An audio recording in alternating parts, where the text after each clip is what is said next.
See, I think culture has never been quite understood what it's all about. And as Sir Charles rightly said, it's all about how well the policies and procedures are embedded. So when you say trust or you say collaboration, are they being provided with the tools to collaborate? If you're going to say flexibility, are you providing them a hybrid work environment? So employees have become much smarter. The younger generation are actually bringing this to light, saying, we talk about all these values, but we don't see it in our policies and procedures. Where is the flexibility? If you're going to say productivity, do you really have a performance management system that measures productivity? Have you set KPIs that are fair and have been cascaded from the top to the bottom? Tejarah Talks.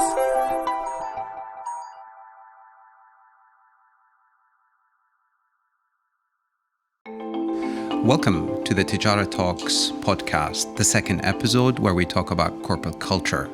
Today, I welcome Shatha Maskiry and Sir Charles Shaw, with us experts in corporate culture and HR as well. A few months ago, we've had conversations about corporate culture. I would like to first have you introduce yourselves, and then we'd like to talk about what corporate culture is and how has it changed in Oman. I'm Shatha Maskiry. I've got 20 plus years of experience in the space of consulting. I've worked with the Big Four. I'm currently the country managing director for Protivity, and I've been with them for the last 14 years. And in the last 10 years, I've spent a lot of time on people and culture initiatives for clients. Welcome, Shatha.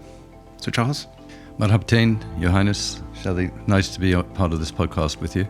My name is Charles Shaw. I am the founder and CEO of a company called Bondoni. We specialize in company formation and business support services, which basically means that we help international investors and trading companies coming into Oman, setting them up and helping them trade. All right, I'll say welcome back, Sir Charles, as Thank well. you. All right. So I'll start with you, Shatha. We talk about corporate culture, but it means a lot of things for many people. Maybe briefly, I'd like to hear what are your thoughts on how you would define work culture or corporate culture.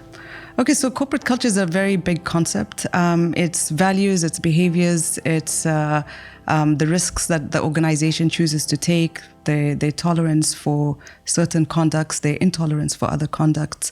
It's also embedded in the policies and procedures of an organization. And we can see that there's major changes happening as far as corporate culture is concerned. Initially, it used to just be the values that are plastered on the walls.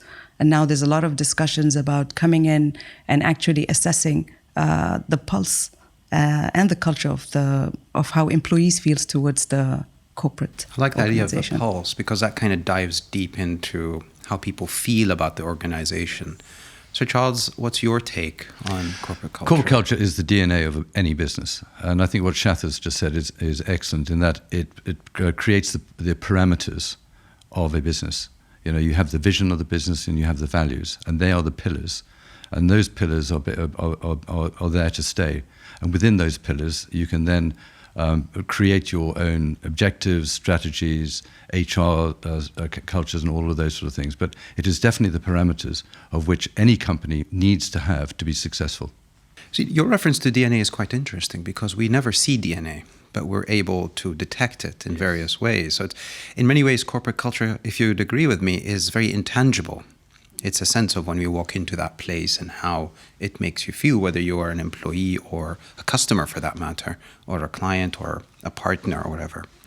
So, Shatha, we've been through a rather unimaginable times since 2020 to about mid-2021, beginning of 22, where the world was grappling with an unforeseen pandemic, something that has shook the world, has stopped the world at certain times altogether.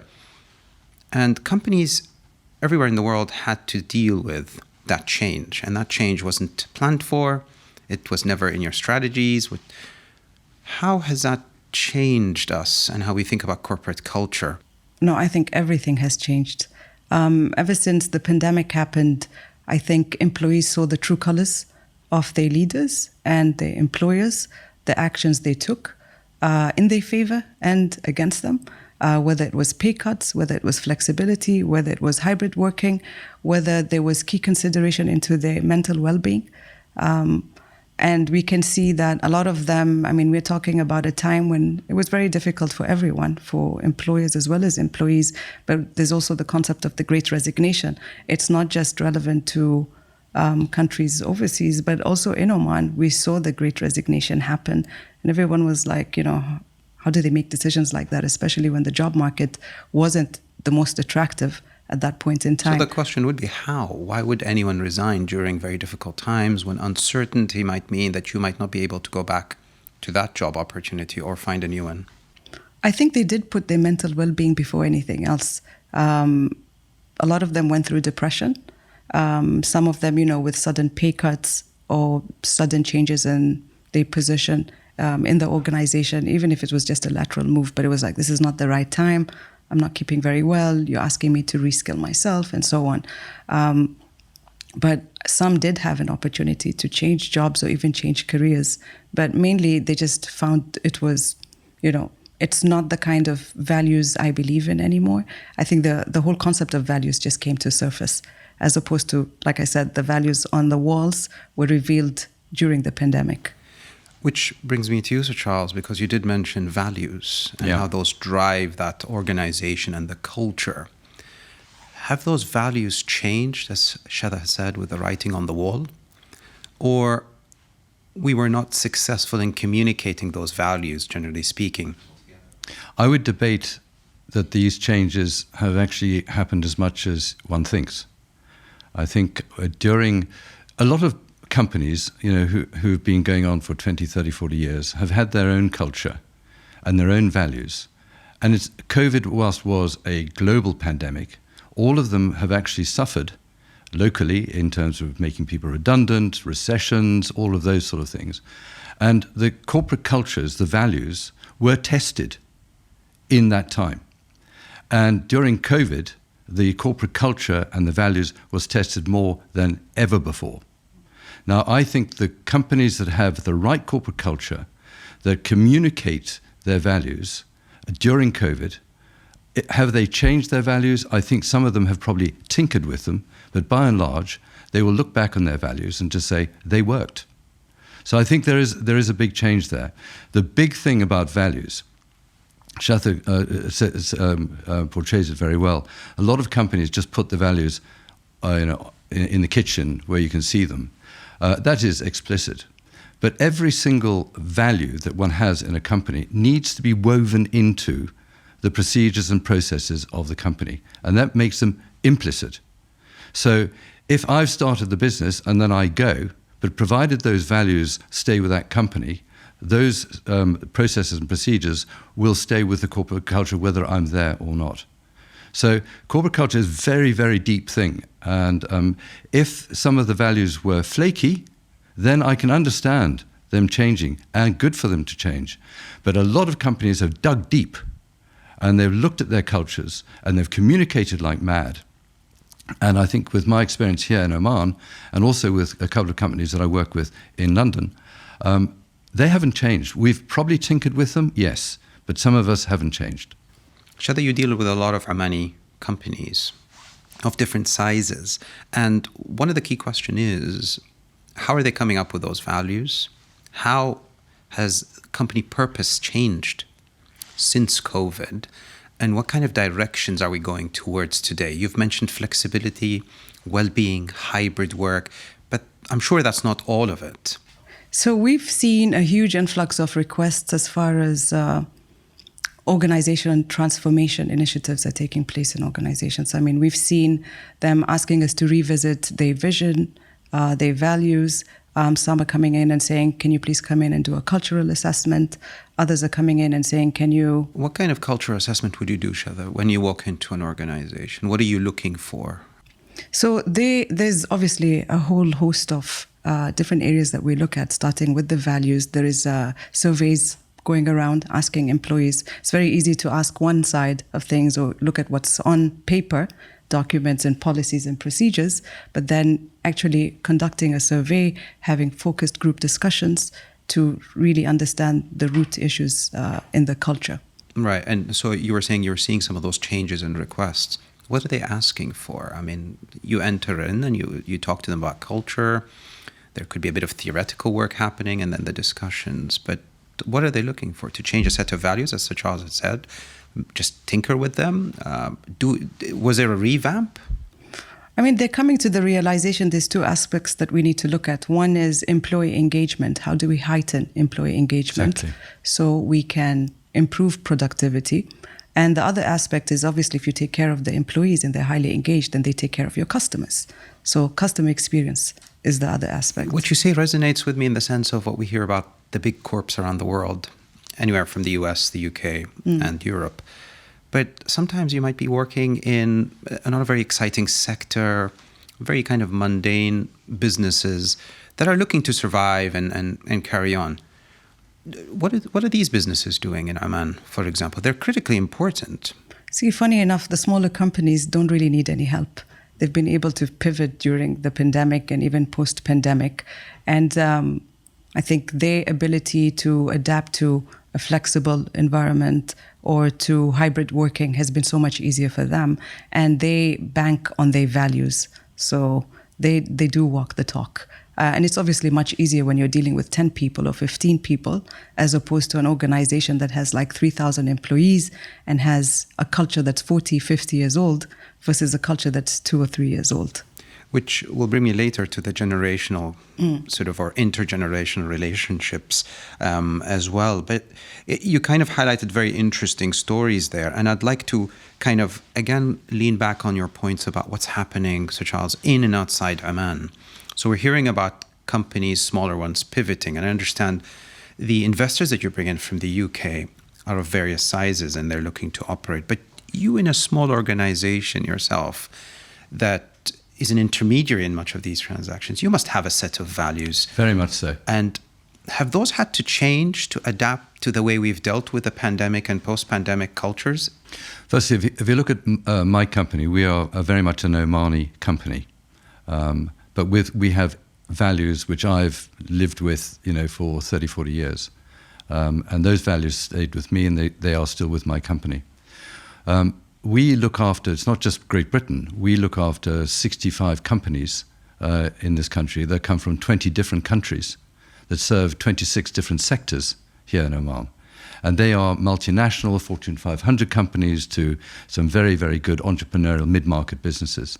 And we work with these people every day. And therefore, and they are all international. So here we are as an Omani company employing Omanis, but as importantly, not only are we employing our own Omanis, but we outsource quite a lot of our work to other Omanis.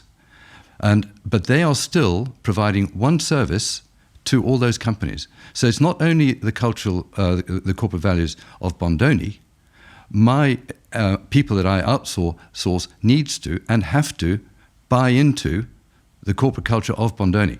How do you make them do that? Because selling corporate culture, as you've earlier said, Shatha, and yourself, Sir Charles, are not just things that are stuck on a wall or on a fridge somewhere, in the communal area, but something that has to be implicitly there as well. So how do you pass on those corporate implicit cultures? And explicit.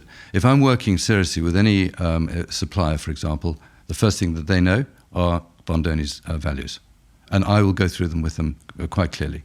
And if they don't agree with them, then it is my responsibility to ensure that they do not work with the company, because our culture is very strong. This must be a two-way kind of conversation as well, because they might carry some of the values that Bondoni might be interested in, or yourself or your stakeholders might be interested in.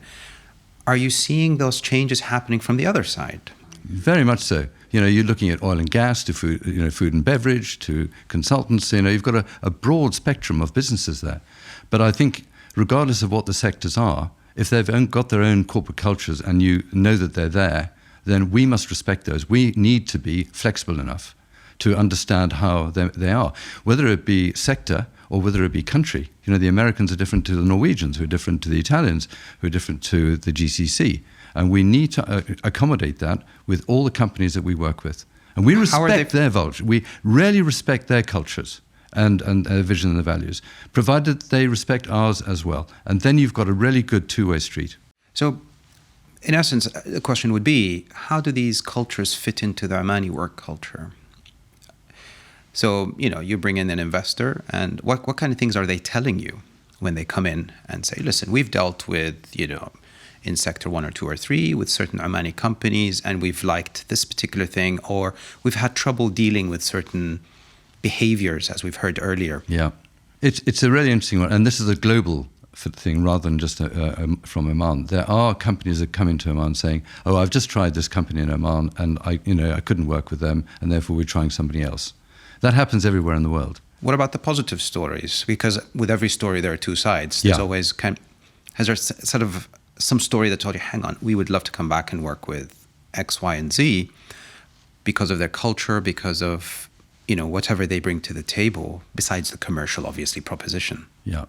I mean, the Bondoni culture is all, we've got 4 values, and they're interlinked, and neither of them are less or more important. They're totally and utterly interlinked. And, the one is, we focus on your customers, put your customers first. And provided that we're all talking the same language, then, we're not going to go too far wrong. And then when we actually look at, we have long-term 12-month, 24-month contracts with our clients. And therefore, we've got to continue giving them a sustainable level of quality service. I'd like to bring Shatha in on this, because Shatha, you're part of a global company. Protiviti isn't just in Oman. There must be crossing points and crossroads that are very similar, yet very different. So again, the big picture here is the Omani work culture very different from the international one? See, I think culture has never been quite understood, what it's all about. And we've seen, and as Sir Charles rightly said, it's all about how well the policies and procedures are embedded.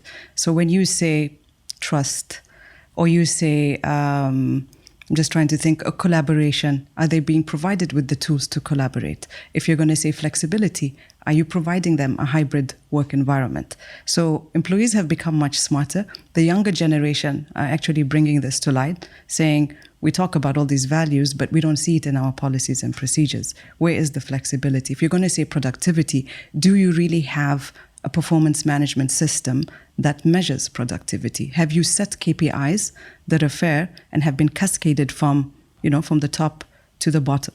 And how are these being measured? So I do see this. Even in Oman, I worked for Shell as an example. It was so easy for me to go in and take on even a manager's role because the policies and procedures were there. When I asked them, I did not have any experience actually. And I just asked them, do you have policies and procedures? They said, yes. Do you have screenshots of how to use the system? They said, yes. I said, okay. So the job should be fairly straightforward. The KPIs were very transparent right from the onset. And you can see that the corporate culture at Shell Oman works. And for me, that experience, the reason why I'm mentioning this is that in any organization, if you have a good framework, policies, procedures, KPIs, and a good performance management system where there's no exceptions all the time. It's the exceptions that disrupts the culture. And we see that in other organizations because we are a good culture, right? We're a friendly culture, a caring culture. But how do you cater for those intricacies in the local culture generally, the social culture, if I may call it, and the corporate culture? Because that's an identity in itself, right? So when we talk about, you've talked about, Sir Charles, 40 years of values that you carry with you or more. Not to put any number on your age, Sir Charles, there. 45. So as we continue, we are very proud of our local culture. So, obviously we do have a very kind culture, a culture that's, they leave their doors open, you can come in, you can talk about your challenges, whether it's within your job or within the team and so on. And we've seen organizations that actually built a good reputation because of that. But like I said earlier, because of the pandemic, we're having even large organizations coming in and saying, look, we are known to be the kind organization and so on. But times have changed and we're dealing with multiple, generations in our workplace. And every generation has different expectations. So you have one generation that expects productivity, another generation that expects flexibility, another generation, what we call the quiet quitters. They leave work after 5 p.m. and please do not disturb me, do not send me emails and so on. So organizations are trying to find solutions to bridge, to maintain some of those values, but also meet the expectations or the different expectations of the different generations. I'd like to get your thoughts, Sir Charles, on how do you manage those differences given that there's a package that every person comes with, expectations of the organizations, and how one might manage that, and how have you seen that being managed in Oman versus the rest of the world? There are 2 points here. Firstly, most international companies that come to Oman for the first time simply cannot believe how incredibly welcoming, hospitable and charming the Omani is. I mean, that is in the Omani DNA. They take time to actually get used to it because some of these guys are hard-edged guys. So they understand that they need to and want to be much more flexible to embrace the Omani way of doing things. And if they are able to do that, which most of them do, then they're going to perform extremely well in this country. The second thing, which is what Shatha said earlier on, which is a very, very important point, those values that fail are fickle. And 9 times out of 10, in my experience, those values have been imposed upon the company by the directors and the shareholders. The ones that everybody embraces is when you actually get all levels, all generations in the business actively involved in challenging those same values. And if they've been good values 9 times out of 10, they may tinker with them a little bit, but they're there to stay.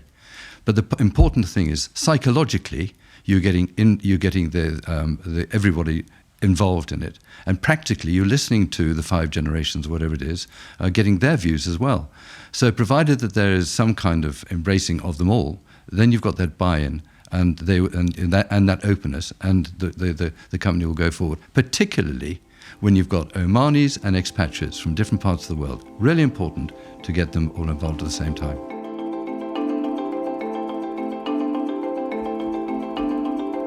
You've mentioned some of the SMEs that you might have worked with or know personally. Is that something we're seeing more of a trend, that SMEs now are setting those standards that people would love to work for them, whether it's from, the millennials, Gen X or Gen Y or the boomers or whatever? Are we seeing that, Shatha? See, the small enterprises are banking on values to attract the young talent.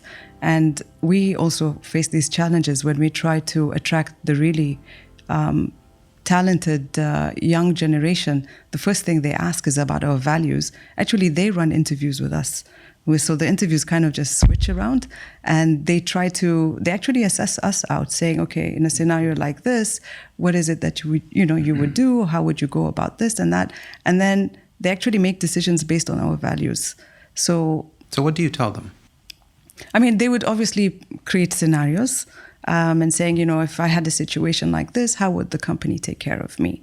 Or, if I perform well for 3 consecutive years, what sort of policies do you have in place to make sure that my career trajectory is clear, and so on. So it's very interesting how the younger generation, being picky, we just hired somebody and it took her 2 years to make a decision. She's been to larger corporates, but she took a lower paid job because she said, I can feel the values in your organization. I met your colleagues and now I can see it also, during this interview. And that was her decision. And she was very clear that she wouldn't stay if certain values are not intact. Right. So there's a bit of checks and balances happening there, and by nodding to her and saying, yes, we're going to uphold these values, that means it puts great responsibility on you. So Charles, you need special type of talent that is well versed locally as well as internationally. How does your corporate culture or company culture attract those kind of individuals, whether they're from Oman or elsewhere? What do you tell them? Some of it's tangible, some of it's intangible.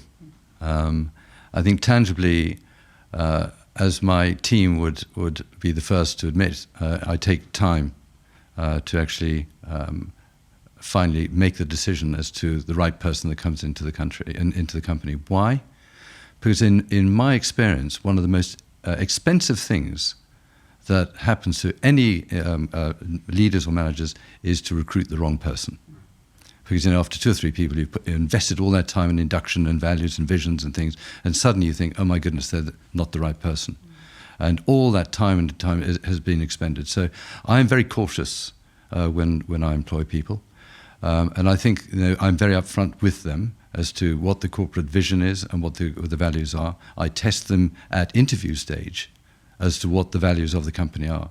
And if they don't like them, then it's my responsibility to say, sorry, you can't join. The culture is so important. And what Shatha was saying earlier on, if you've got that culture, and then you can go into the more detail, the processes and the procedures and the KPIs and things you're talking about, provided they're all within that culture, it's an easy way to run a business. But the minute you go across the boundaries of those values, then everybody starts getting confused. And one thing that I've also found, I've worked in very large companies and led very large companies.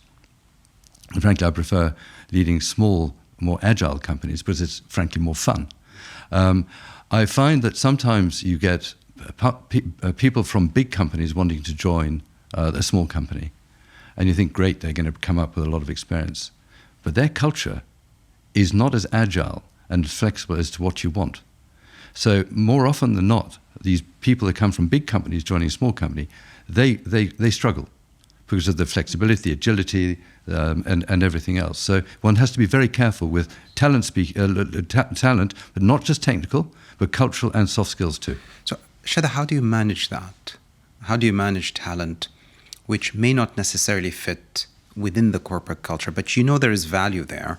As Sir Charles just said about, the challenges or the time he takes or the time he invests in talent acquisition, this is something we're also seeing in the market where a lot of organizations are actually reaching out to third parties to conduct robust talent assessments, right from graduate level with aptitude tests and so on, and then up to middle management and even CEOs for multiple reasons, but mainly because they do realize making a bad hiring decision does not just cost you 3 months or 6 months of pay, it costs up to 18 months. And this has been, it's Where is based the on cost research. incurred? So in the local law in Oman, you have a 3-month probationary period Right. where employer and employee could agree that this relationship is not going to work and they could part their ways, at least on paper.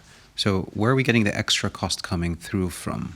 Okay, so the cost is the cost of recruitment, the cost of the people who take the time to assess them, the cost to get them acclimated. So it takes at least 6 months to settle into the job, understand things, the licenses that they have to probably purchase for their emails or, the different tools and softwares that they use. And then also the cost of replacing them and getting those to adapt to the job. So 18 months is a long time, That's average. Yeah, it could be average. more. I don't want to hear about the upper bound of that. But it's interesting that you say that because it's good business for those who are in the recruitment business. But it also begs the question, if we're spending so much in organizations on HR departments and talent acquisition, learning and development, as organizations, we should be on point. So if we're looking for third parties to do that, is it a matter of just creating some distance, arm's length kind of process? Or is it something that is becoming more of a norm to be able to be unbiased in the process and be impressed very quickly by candidates that are well-spoken in interviews, might have good IQ or EQ, but they don't fit the culture again in the way, because that's very difficult to test for, I would imagine, right? So Charles, any thoughts on that? One of my company values is to employ and only retain the best people. So initially you employ them, but if after a period of time, whether it be 9 months or 2 or 3 years, you find that they are not the right culture, the right mix, then I have a responsibility to say farewell to them. Because we've got to and so it's not a short-termism, it's long-term, to make sure that they can fit. You give them your time so that they are able to fit, but equally there is a point where they also either want to or need to. And if they're not, then they are being a preoccupation to the company. They're a preoccupation, you're worrying about whether they're actually going to be looking after the clients the way you want them. So you have a responsibility to go through the processes, but finally say farewell to them. So the difficult question would be, how do you say goodbye to a person that does not fit to your corporate culture or part ways? It's an intangible reason. It's very implicit, and we have one-to-ones every quarter. They've got their clear objectives, which are not only hard objectives, they're soft skill objectives too. which are completely embracing the culture and the values of the company. And every single quarter, we go through the culture, and that is part of it. And if they're breaching the culture, the soft skills and all the rest of it, then I have a responsibility to inform them. Excellent. Now, Shatha, on the retention side, the selection and retention side of such talent that adds value to the corporate culture, a recent trade publication has surveyed more than 100 businesses in Oman and had pointed out that most of the skills that graduates are coming with are lacking in the hard skills, the practical knowledge, some communication, but really the knowledge and whatnot. So many corporate cultures may very well reject those graduates who could potentially be very good and assume that they're not good enough or they're not well prepared. They're not complaining so much about the soft skills.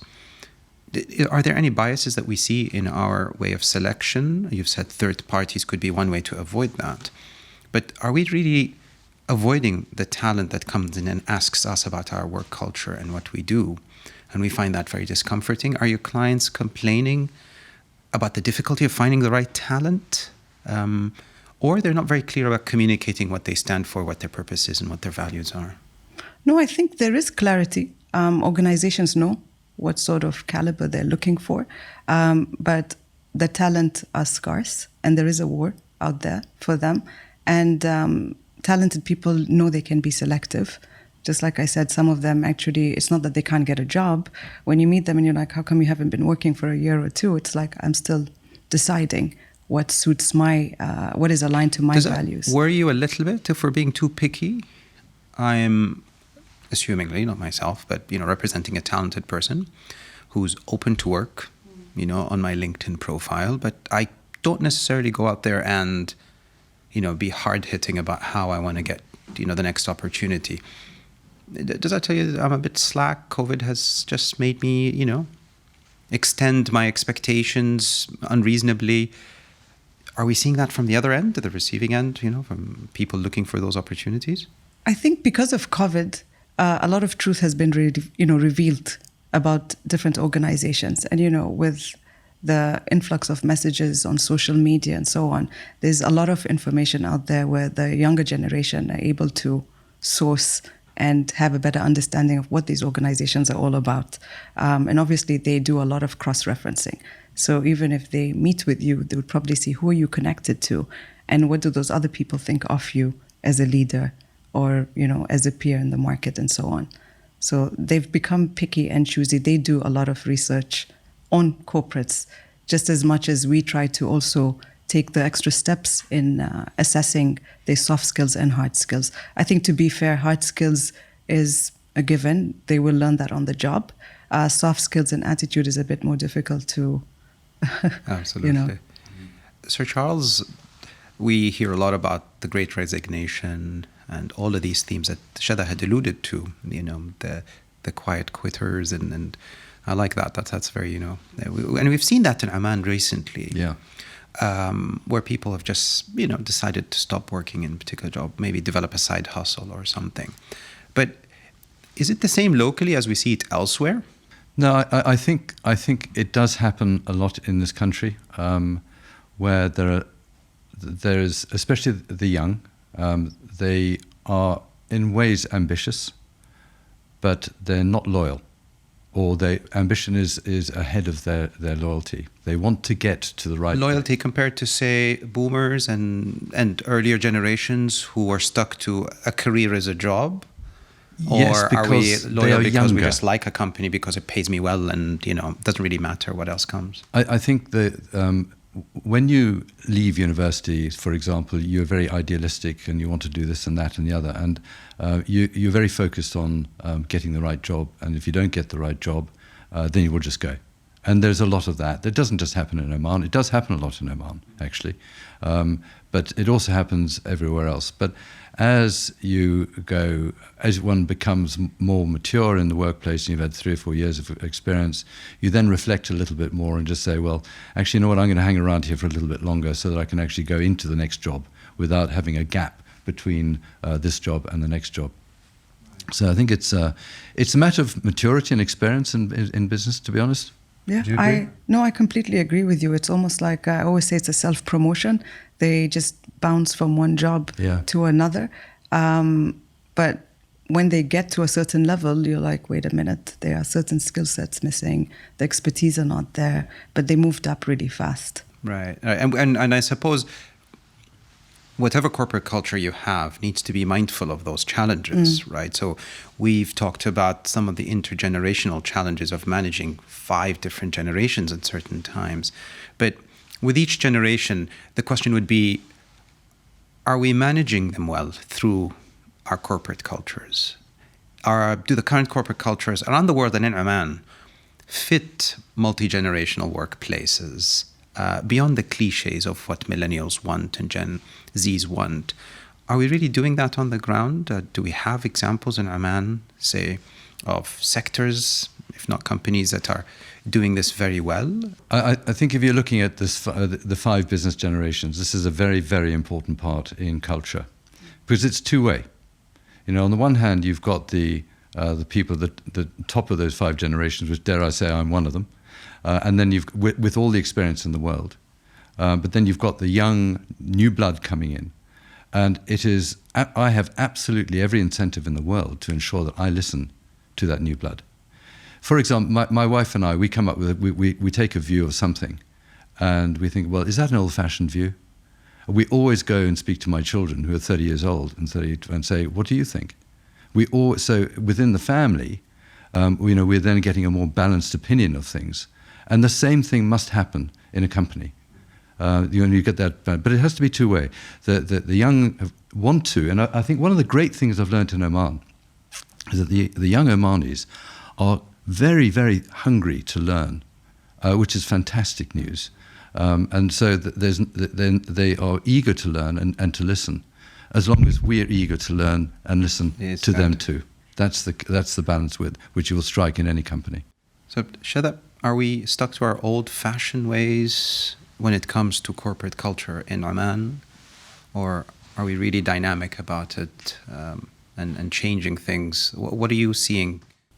I'm definitely seeing there's adjustments happening, especially, again, with the larger organizations. The SMEs, they're generally younger generations are operating them and running them. But with the larger organizations, like I said, 2 things are happening.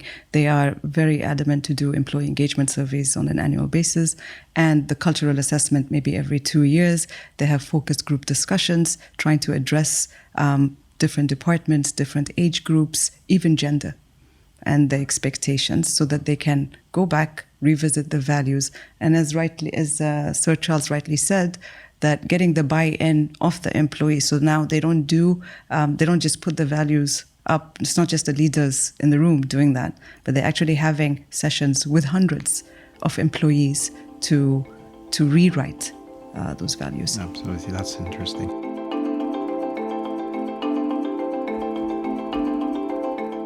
Wellbeing is becoming big in corporate culture, and we hear examples about the Googles of the world and the Apples of the world doing all sorts of fun stuff. But I think those are exceptions to the rule. What are we doing today in our corporate culture to ensure employee well-being? I mean, just last week, I was talking to an organization, and they said, we don't do attendance anymore, as an example. And I said, okay, that's interesting. They said, yeah, if we want to focus on productivity, we just need to move away and focus on how they contribute, whether they show up at the office or not. That shouldn't be a prime factor to assess employees. Other aspects of well-being, they're actually reviewing their policies and procedures. They're calling in occupational psychologists.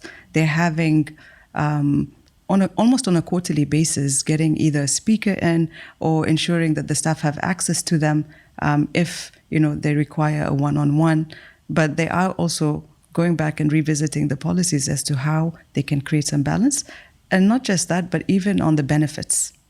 They're adding things on the benefits as far as wellness is concerned, whether it's, getting a gym membership. Those things, nobody really used them before. So it used to be a huge expense by corporates. And they said when they go back and check how active are those memberships, there was like 10%. I know some organizations get the employees to participate financially into those commitments, even if it's a small amount, just to get some commitments going in part of their engagement and doing so. Sir Charles, what's your take on well-being in the workplace and whether the corporate culture really fosters that? Is it part of the values, part of the DNA? Definitely. There is a danger, and I think you've said it before in the past.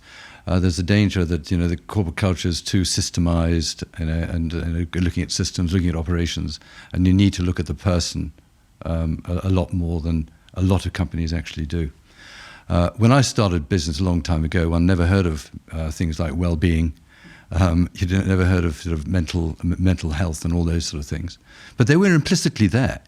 But just in the last sort of year, 5, 10 years, they've now you can identify with those two things. And I believe that well-being has always been there. Certainly in companies that I've been with, the well-being has been there. A lot of it's been implicit. Things like the membership in gym. A number of companies that I've come across that just say, look, we have X amount of money to do focus on benefits. Let's speak to our guys and girls and ask them how they would like us to spend that money. I think that is very important, because if a corporate culture listens, and you've mentioned this earlier in terms of designing it and improving it, that point is critically important. Obviously, well-being is beyond just simply catering for the desires and wants of your employees. It's making sure they're looked after and none of them fall through the cracks when it matters. But not too much. There is a danger of overdoing it. True. So if you overdo the well-being all the time, then it becomes an imposition, and actually does, I think, have an issue on performance. So it's like over-communicating and under-communicating. You've just got to get the balance right, and there's no hard rule as to what the balance is. It very much depends on the company involved. Absolutely. That's a key thing. And maybe kind of to wrap up this conversation, which is, one shouldn't be wrapped up too soon. Unfortunately, we have to. But one of the things I would pay a thought from each one of you, what is perhaps the most interesting value to you that needs to be preserved for the Omani work culture and the corporate work culture? And why do you think that needs to be preserved? Shatha, what's yours? What would be yours? Empathy. In what sense? In the sense that we all take the time to listen to one another and understand one another. Harnessing our emotional intelligence to address the needs of people should be a top priority. We have the best processes, we have the best technologies. How do we get the best out of people? Because they come in and they're really the glue between technologies and processes. So we can have the best in class. How do you get the people on board as well? That's a good one. Sir Charles? 3 things: communication, and communication. Going over. I'm just emphasizing the fact that communication is absolutely essential. If you've got all the cultures and the leadership and the vision and the objectives and things like that, but they're not being communicated and cascaded to on a regular basis, then sometimes you get the employees in the front line are blamed for things. They should not be blamed. It should be the leaders that should be blamed. So the communication is the absolute key thing in any successful business. But not over-communicating. But not over-communicating, nor under-communicating. There's a magic line there somewhere. Yeah, there is, yes. But Shatha Maskiry, Sir Charles Shaw, thank you very much for being with us here today. I hope our listeners and viewers have enjoyed this session of the Tejarah Talk podcast. Thank you very much for being with us today. Thank you. Tejarah Talks.